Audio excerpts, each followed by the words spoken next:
Welcome to Hello Westchester here on WCHE 95.3. I'm Eric Lambera, joined by Kara Corradoni, publisher of Hello Westchester. And welcome back, Kara. How are you today? I'm doing pretty good. How are you? Doing good. How was your Memorial Day? It's been a couple weeks. Yeah, it was a little rainy, but actually I think in hindsight, not a bad thing. Forced us just to chill out and relax for a little bit. Right, stay in and, right, it's, I was saying off the air, the second straight year where not the best conditions, but we'll see what the rest of the summer brings. Hopefully some better weather there. So a lot of stuff to talk about as usual, and we're going to start off with Aqua wanting to drain Fern Hill Lake. What's going on here? Yeah, so this is a catch-up story. So this was from actually 2 weeks ago, but wanted to kind of update people on what was going on here. So now it would be last month, but last month West Goshen Township received a letter from Aqua stating plans to begin dismantling the township line dam. The dam was built 100 years ago, and it's part of a plan to restrict the flow of Chester Creek. This all goes back to water service in the Westchester area, which started you go all the way back to 1838.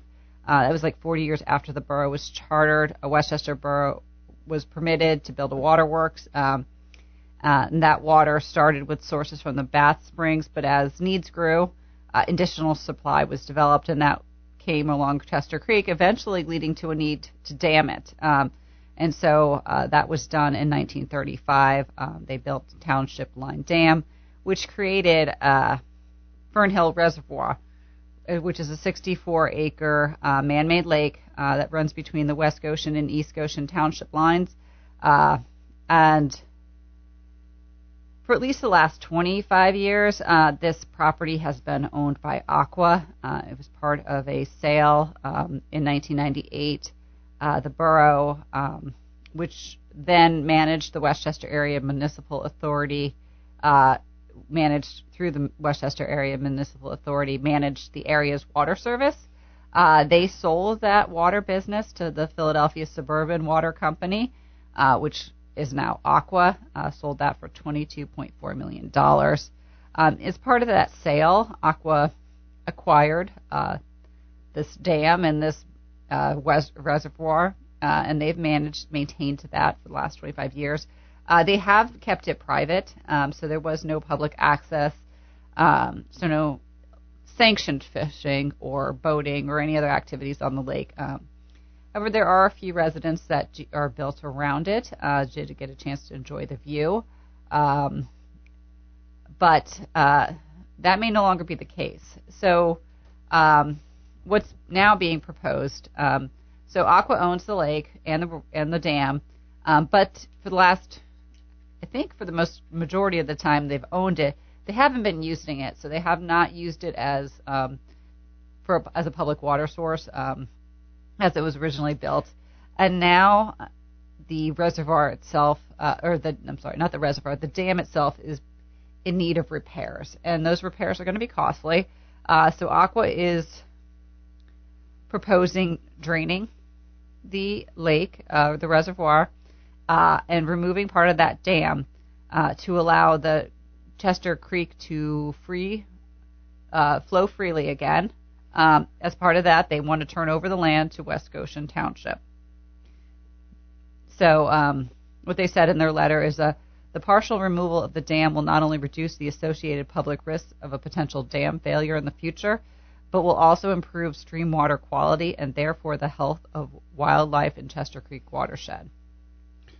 And so that situation, so what don't we know in this situation? Yeah, so there's still several questions. So this is what's being proposed. One of the caveats of that land deal back in 1998 was that Westchester Borough gets an opportunity to purchase this land if it were to ever be vacated by Aqua, and they could do that for around $8,000. We don't know at this point if Aqua has presented this opportunity to the borough, if the borough has any intention of acting on it. If they don't, then the land can be given to West Goshen Township, which is what is being proposed. obviously there's a lot of questions over, how this is going to work, what will happen, what's the Chester Creek even look like at this point, since it's been dammed for the last 100 years, how we're going to get back from this position of a really large lake or reservoir to a creek running through the township there. So I think there's a lot of questions around how this is going to work yet. I'm sure residents in the area have their own questions. I know we posted about this on social media, and several people who live around the lake little concerned, since they spent extra to get that lake view, that was now potentially going away. And as the Board of Supervisors, West Goshen Board of Supervisors Chair Sean Walsh had described, there's really two outcomes to this project. The acreage could be township property, or it could remain privately owned by Aqua. He only outlined two, but there is that third possibility of West Goshen or Westchester getting involved here somewhere. But he also emphasized that this is not a done deal. So this is a first presentation from Aqua to the township. There has not been a lot of discussion. The township did hold a meeting on it where it was discussed publicly for the first time, and residents got a chance to weigh in. Obviously, both views. Some see the returning of the creek as a positive thing for the ecological area. Another thing stated in this letter is that Aqua would like to have a public meeting. So they understand there's going to be a lot of questions around this move. So they are looking to schedule a public meeting where they can have experts there to answer questions. At this point, there has been no date for that. And I've heard recently that date might be moved out. So plans were to start draining the lake 8 to 10 feet over the summer. That may be postponed to July as we work out some of the details over land transfer and other items. So, but we'll keep you posted, or people posted, when we have more information available about that. Well, that was going to be my next question, is if people want to get involved in that. So it looks like look out for some upcoming meetings potentially. Yeah, so there definitely should be more out meetings. I do think the township has it on the agenda for this week. That's not the big official public meeting, but probably just more discussions as to what will come next. But you should look for a official meeting with Aqua, a public meeting. So again, that hasn't been scheduled yet. It will be shared on the West Goshen Township pages as well if you want to look there. Obviously, if you subscribe to the newsletter, we'll make sure that you are aware of that as well. Yep, so be on the lookout for that going forward. So that's Aqua looking to drain Fern Hill Lake. Let's move next over to Westchester, wants to make walking easier.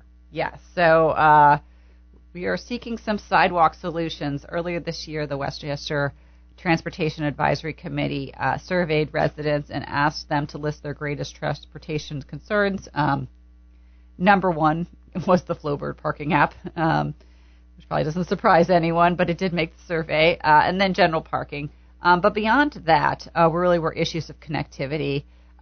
People wanted to see more sidewalks and bike lanes for safer connections, and they also wanted to see better maintained sidewalks.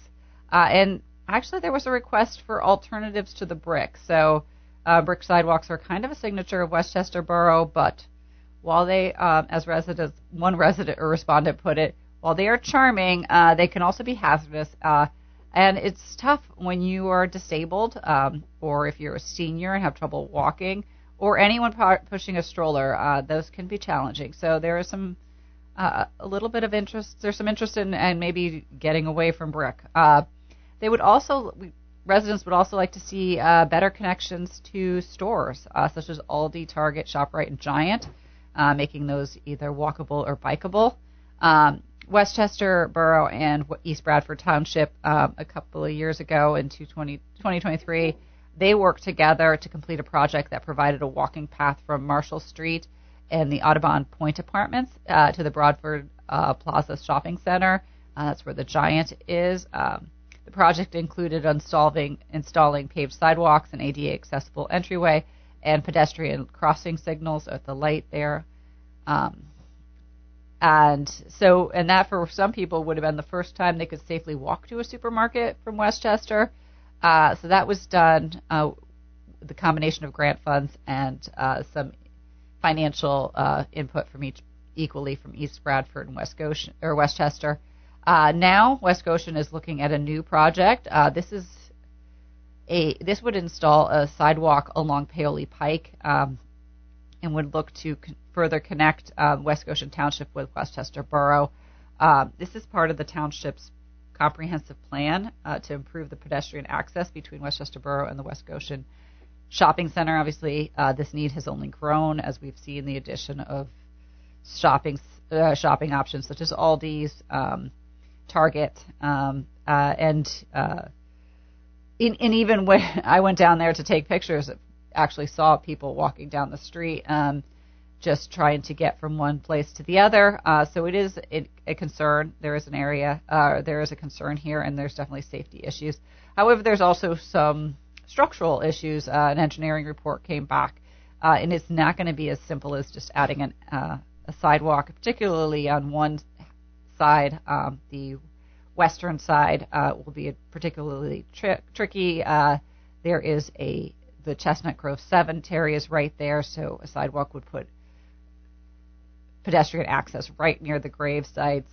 There's also a steep slope, so it would likely require a retaining wall in order to put a sidewalk in. There's a utility pole that will need to be moved, and of course Paoli Pike is a state road which requires a highway occupancy permit and other outside agency approvals. So not an easy project, but one is probably necessary. They're still in the discussion phases at this point. Some supervisors do seem to be in favor of this project, noting that people are walking in the streets, and we can attest that they are. So a solution is needed. Others are suggesting that this may be a little more expensive than the township had anticipated, and there might be more cost-effective ways to add connectivity to West Goshen Township. So they're going to look at that again. The prices for this to add a sidewalk on the eastern section only is around $83,000. The western section is $177,000, and to do both is going to cost the township around $253,000. So that is obviously without any grant money, so maybe grant can help out here. But so it is something that West Goshen Township will weigh. And I can see how that can be a valid concern. I know the university is very walkable, but some places in the borough, and you pointed out a few of them, are not as easily accessible. No, they're not, and people are getting out there with or without their cars, so it is something to be aware of, and especially as it has become a more popular destination. Right, for sure, and so, but not going to happen overnight, and so a lot of layers to that.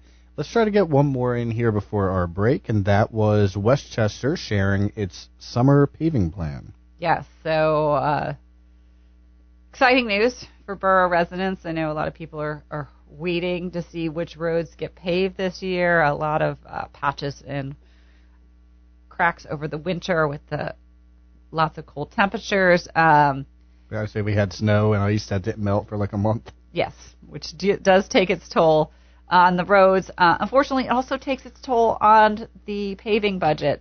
So Westchester, like many municipalities, gets a bulk of its paving funds through the state's liquid fuel tax, which provides local municipalities money for road maintenance. But it can also be used for winter maintenance. And so a portion of that did go to snow and ice removal this year, which were higher than anticipated. There's also a constraint on that budget concerning surging petroleum prices, which obviously petroleum a key component of paving materials. So both are tightening the budget and limiting to what can be done this year. So the list does include 7 Westchester roads that will get some paving done. Those roads aren't just taken, willy-nilly, so to speak. They are prioritized. So there is a reasoning to this. The roads in the boroughs are all rated on a scale of 0 to 100 and then ranked. So there's a ranking plan. Then there's also that final plan also considers geography. there are efficiencies and cost savings in paving roads that are close together. But at the same time, Westchester doesn't want to spend all its resources in one quadrant, so there is an attempt to spread those around somewhat equitably, kind of managing all of that. With that in mind, they did release the roads that will be paved this year. Yeah, and so a few of them for that, and like you said, I can see all the extra layers with the very active winter, the surging prices, how it can definitely take a dent in the budget. Yes, sure. It really did, and I think that's a reality. I don't know that we want to call it necessarily an excuse, because the borough manager, Sean Metrick, did note that the borough does need to be doing more with its paving program than they are this year. So it seems they were caught a little behind, particularly I think with that winter, and now coupled with those unexpected cost surge in the fuel prices, or the petroleum prices. So I think they are kind of aware of that, but they are going to be looking to do a better job in the future, making sure more roads get paved. Now, if listeners are interested in finding a full list, where can they find that? Right now, you have to subscribe to the newsletter. I think we're the only place that has it at this point. So that was in Friday's newsletter. If you're a subscriber, log in. You'll see it there. The borough will make it available, so I'm sure they'll have this out soon. Just wait for that. Sneak peek, yep. So that was Westchester's summer paving plan, and that does take us to 11:46. We're going to take a quick break, and we'll have much more on the second half of the show, so stay with us, and we'll be right back.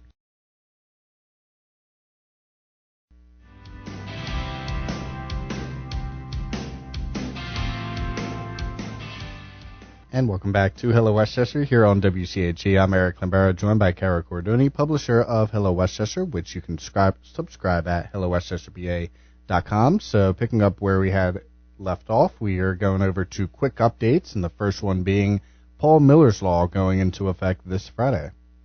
Yeah, so just a reminder, starting on Friday, distracted driving will not only be dangerous, it's going to be costly. There's a new law in effect, and now it is now a primary offense to hold, touch, or use a cell phone, right?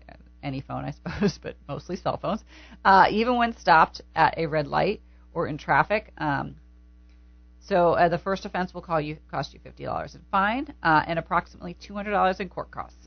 So this law has been kind of in preview for months now. We talked about it earlier in the year, but now on June 5th, it will be for real. You will get citations. Yep, so it was 1 year of a warning period, and now first offense $50, approximately $200 in court costs, and several other, I guess, from there if you have more offenses. So Paul Miller's Law going into effect starting on June 5th. Moving over to Church Street Towers, get a spruce up. Yes.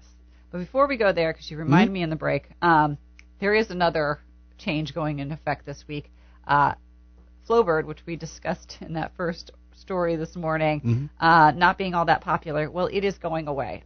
So Flowbird is sunsetting and actually has sunset. Its time in the borough is over.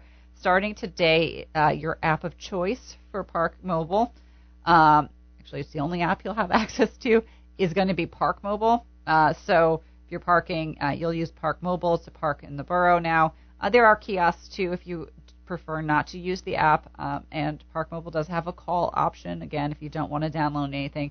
But no more Flowbird, just Park Mobile. And I know it had limits of like 3 hours and 4 hours, I think, on University. That is not quite in effect yet. In effect? Okay. They're still working on those changes. They are, I think, coming up. They'll be voting on that.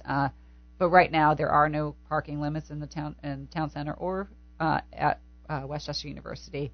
But they are looking to make those changes going forward. Yep, so helpful to know. So, yeah, that'll be starting today, June 1st, no more Flowbird, and at Park Mobile taking that over.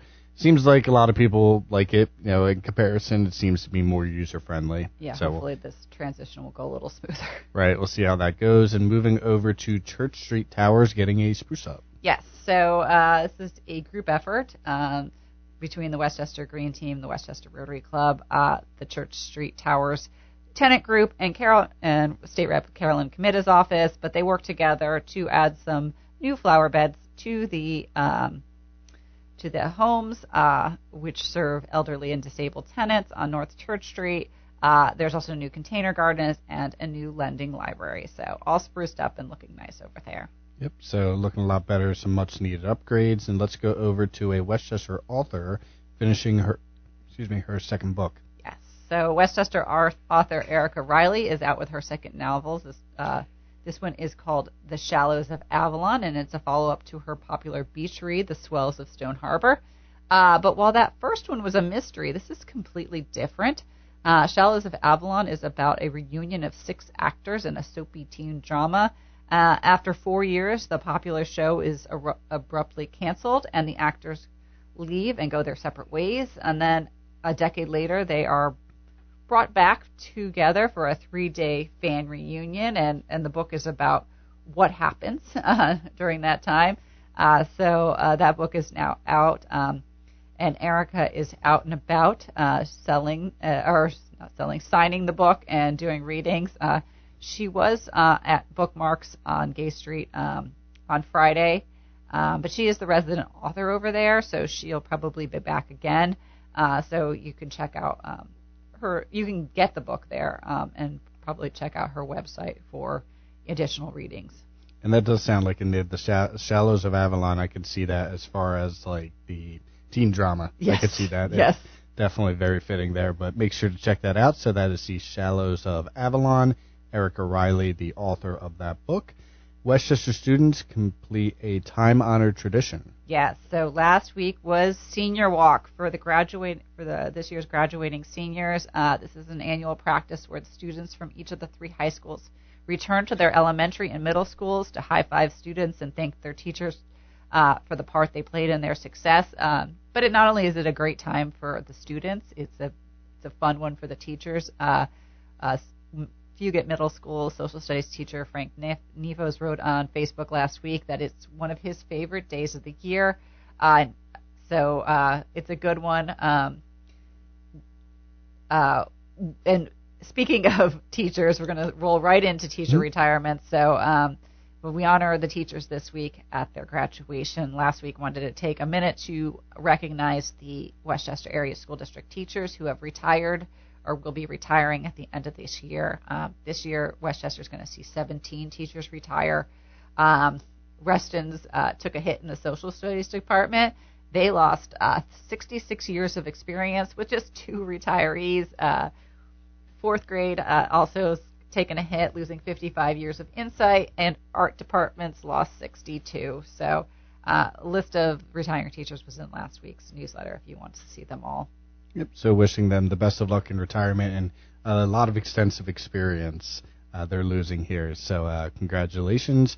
And then going over to Westchester University's baseball team, doing pretty well. They are, yeah. So and they keep rolling. So Westchester University's baseball team is World Series bound. They are heading to the World Series after winning the Atlantic Regional in decisive fashion.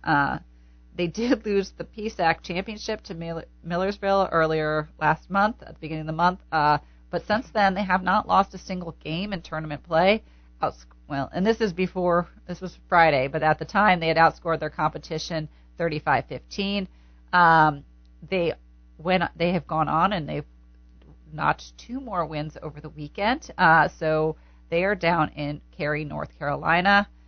They played the University of Indianapolis on Friday, and they won that game, and then they won again over the weekend. So they are down to 7 teams left in this tournament, and they are in the winner's bracket officially. So doing quite well. I think they have another game this week. Yep, that's Wednesday. So they're going to play. They won 8-2 yesterday against the University of Texas at Tyler, and they're going to play the winner of Central Missouri and UT Tyler. So I guess. Is it double elimination? It is double elimination, yeah. So they're in the winner's bracket, which is always the better place to be. Right. But it is double elimination. So. Yeah, so they have a record of 46-10 and keep on rolling. So looking forward to seeing what they can do, and best of luck to Westchester baseball. And then one more quick update: Westchester names 2 more champions. Yeah. So keeping with the sports theme here, but So two Westchester, this is a high school level, but two Westchester high school teams are the proud owner of some shiny new district hardware. After 3 years of dominating the regular season, only to come up short in the playoffs, Westchester East softball team has its title. The Lady Vikings came in with the number 1 seed in District 1-5A, and they left with the crown, beating the 2 seed Springford 5-0 in the championship game. This is their first district title in 16 years. But they're not done yet. I think the girls over there have their eye on the state championship, which will begin. The run towards that will begin this week. It starts tonight when they play the first round of the state tournament. Also winning a district title in a long first time since Y2K is the Henderson girls lacrosse team. They came in with the number 2 seed, and to take that title, they beat top seed Conestoga 6-12 to win the D13A title. That was their first district win in more than a quarter century. They have been led all year by seniors Bailey Scheller and Reese Heim, both our first team all Chestnut selections. Reese, to her credit, had 7 goals, 7 of the 12 goals in that win last week. The Reston girls lacrosse team also played on Wednesday in the championship game. Unfortunately, they came up short, securing a number 2 spot, which is still excellent showing for the year. Both Henderson and Ruston will be back in action on Tuesday for the state tournament play. And while they're getting a little overshadowed here based on those big wins last week, the Reston boys baseball team also are making the state tournament. They did reach the PIAA District 1-5A final on Tuesday. They did lose that, but with the second place finish, they also made the state tournament, so that they're back in play this week as well. So a lot of accolades on the the spring front. Teams are doing really well from the college down to the high school level. So if you like sports and want an excuse to sit outside in some nice weather, there you go. So best of luck to them going forward, of course. And then looking ahead, I know few graduations coming up and a few other things this week. So a couple of notes on what to look ahead for this weekend. So yes, graduations are this week. So starting tomorrow, which is East's graduation, then on Wednesday Henderson graduates, and on Thursday Ruston graduates. Also this week, the Chester County History Center is showing judging juries. That is going to take place on Thursday from 5 to 6 p.m. That's a free screening if you're interested in that. Then on Friday is the first Friday in Westchester Borough. This is the start of the summer concert series. There will be bands at both the historic courthouse and over at Jack Lowe Plaza at 44 West. And then on Sunday is the Turk's Head Music Festival at Everhart Park, starting at noon to 7 p.m. Yep, and the rain date of that is June 14th, but hopefully the weather holds out, so a busy week coming up for sure, and that does take us to the end of today's show. Thank you, Kara, as always. Thank you, listeners, for checking out the show. You can get the podcast at 953wche.com on the podcast app, and we will talk to you next time.